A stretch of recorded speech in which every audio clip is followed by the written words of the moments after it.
Hola, ¿cómo están? Bienvenida a nuestra nueva aula virtual del área de lengua, a mis alumnos del séptimo CID de la escuela 59 del turno tarde. Vamos a seguir trabajando todo lo que sean las herramientas de estudio y vamos a ver lo que ya aprendimos. Avanzamos un montón y las técnicas aprendidas son lectura comprensiva, que es la base de todas las herramientas, sigo insistiendo porque así lo es. Siempre en cualquier material de estudio o de análisis tenemos que leer las veces que sea necesario, subrayar las ideas principales, las secundarias, si es necesario las terciarias. También vimos lo que es resumen, síntesis, cuadro sinóptico, mapa conceptual y mapa mental, que fue lo último. Hoy le toca al cuadro comparativo, ¿sí?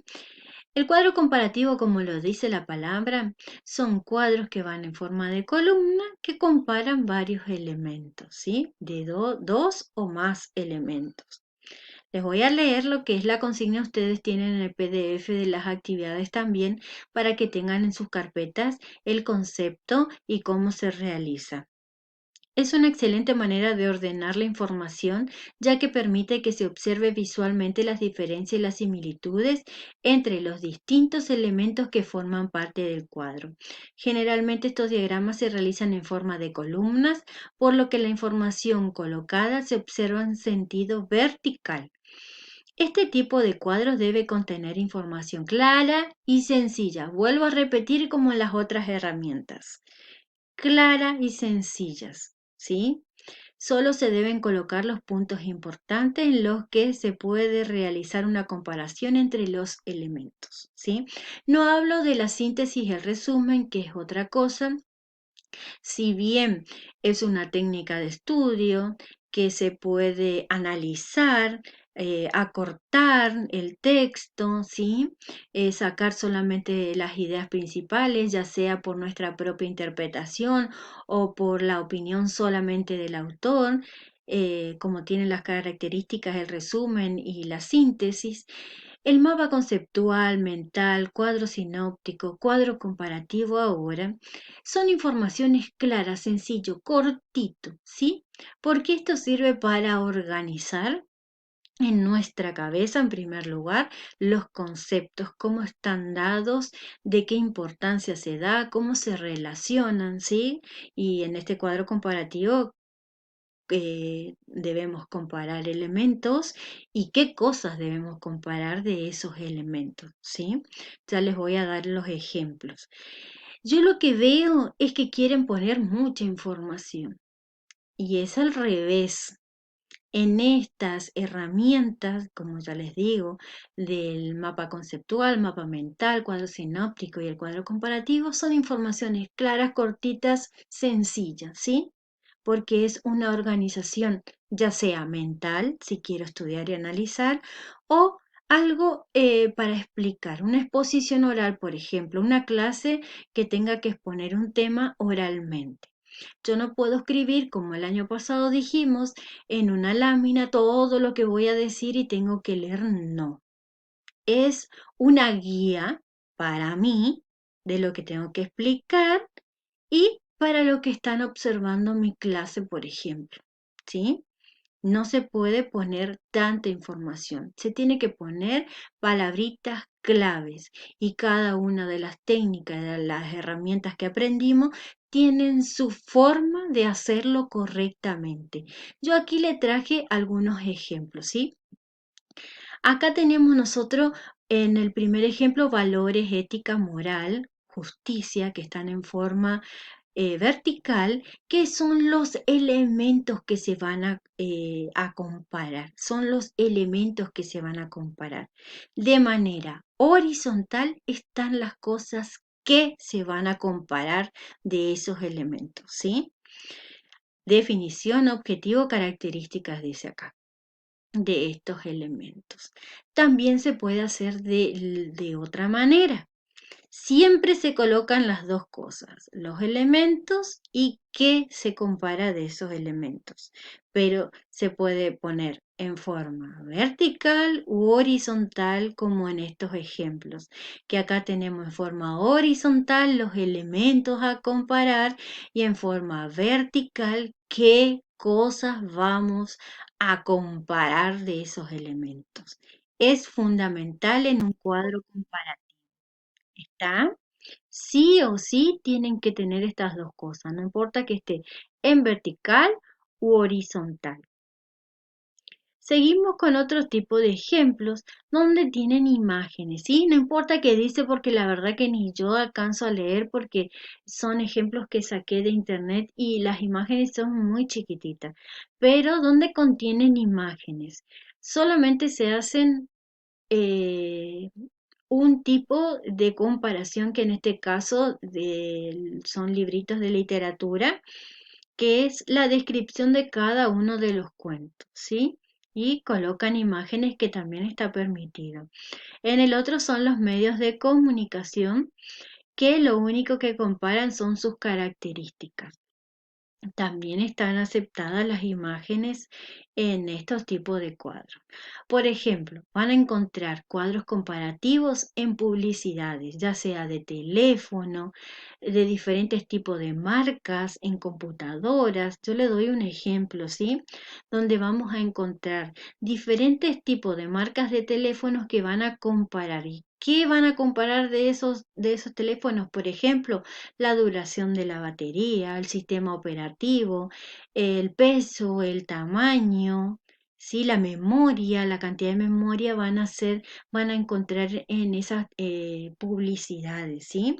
Porque de ahí el cliente va a elegir, va a ver qué le conviene y también pueden colocar el precio de cada uno, también se puede comparar con precios, ¿sí?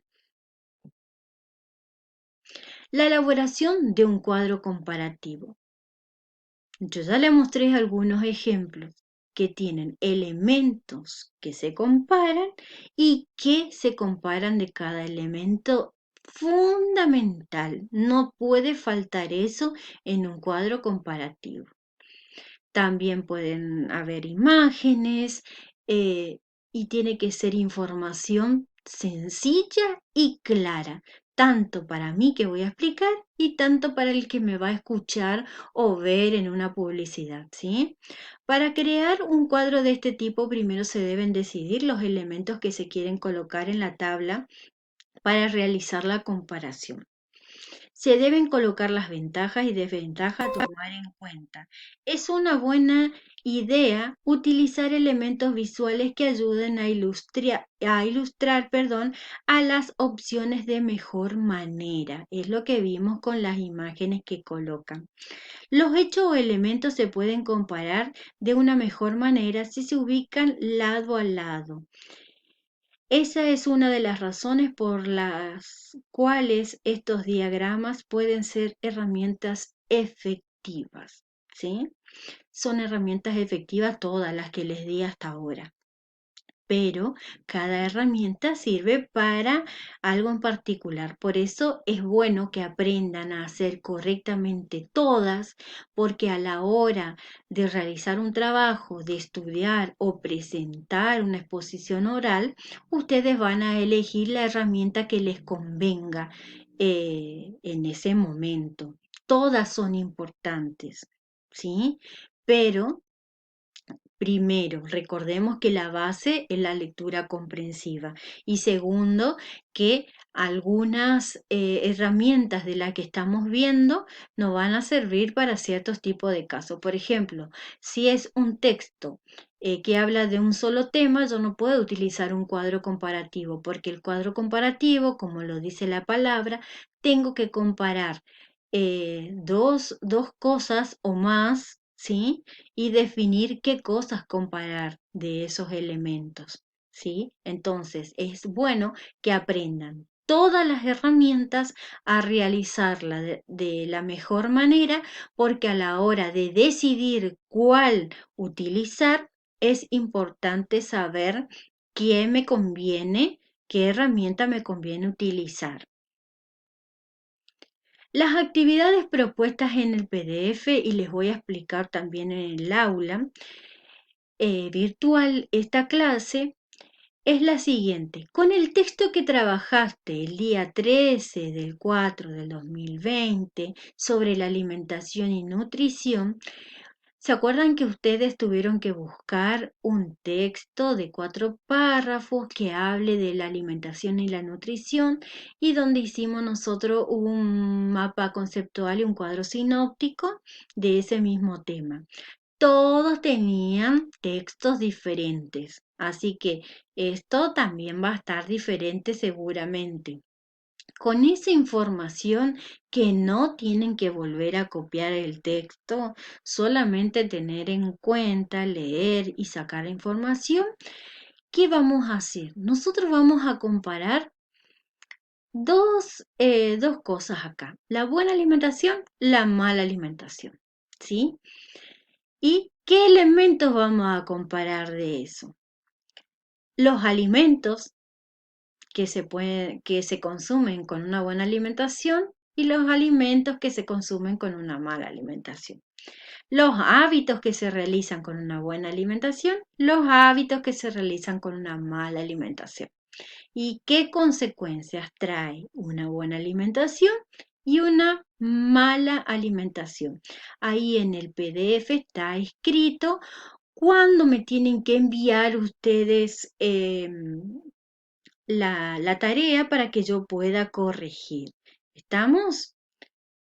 Es muy sencillo, esta vez lo hice fácil porque quiero que aprendan bien a hacer correctamente los cuadros comparativos porque siempre les he corregido, pero nunca tuvimos tiempo de realizar una buena clase de técnicas de estudio, así que esta vez la hice fácil. La clase que viene yo les doy el texto y ustedes van a tener que hacer el cuadro, ¿sí?